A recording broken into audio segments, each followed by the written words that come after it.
Greetings everyone, my name is Buck Business and today I'm going to be reviewing Rwby Volume 4, Chapter 4, Family.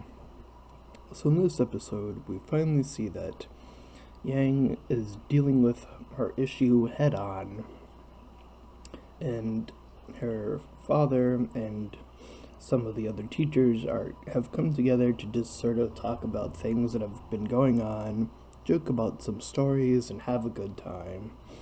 Yang is fighting it off just a little bit at the beginning there, and still having dreams about it, and she generally accepts and talks about her fear of being in this situation where she's lost a part of her. And then we finally get to see more of the mother character that saved Yang earlier, so the other side of her family. And of course we also get to see Crow go back asking question upon question rather than discussing actual answers with each other, sort of like a game of chess, of trying to get under each other's skin or something. And this little bit makes it almost appear as if the mother's almost like a bad guy, but trying to do the right thing. Sort of that mentality of only the strong survive is her current mentality. And I don't know if Crow necessarily agrees with her, but I guess they end up going their separate ways, and that's about that. So after that little sequence, we get Yang finally accepting her arm, putting it on, and joining in the discussion. If this episode did have Rwby in it, it was probably either really brief or it didn't happen. I apologize for mixing that up. I don't remember. This isn't scripted, so I'm just sharing my thoughts while also discussing how I thought of what I remembered about the episode in a review sort of way. So this episode was more so to handle, well, the family ties.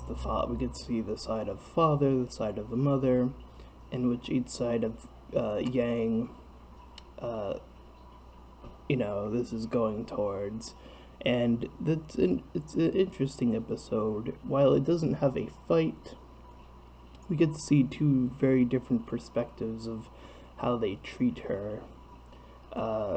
And we didn't really get to see much of her mother that much, except for that saving moment. So now we get to know a bit about her, what her attitude is. So and I believe this was the episode, if I remember correctly, where we started to see a little bit more of that boy. I believe his name was Aiden. I could be wrong.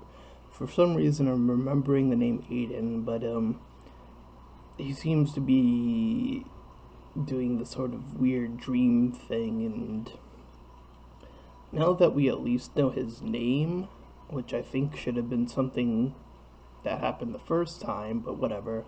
I think that it happening now, and the whole repeat of the sort of saying what into the mirror is starting to raise a bit more question more than the previous time, where it was just him waking up and then doing farm work. So hopefully that character will continue to be fleshed out if he really does have a significant role in this volume, but we shall see. So this episode was quite alright in my eyes. Again, we get to learn more about a specific character, which is all fine by me. I love learning about characters and seeing that character development happen. So I actually really enjoyed this episode for that. And with that being said, I think that's about everything that I can remember happening in this episode, so that will be all. So if you like this video, please feel free to like, comment, and subscribe, and until next time, farewell, everyone.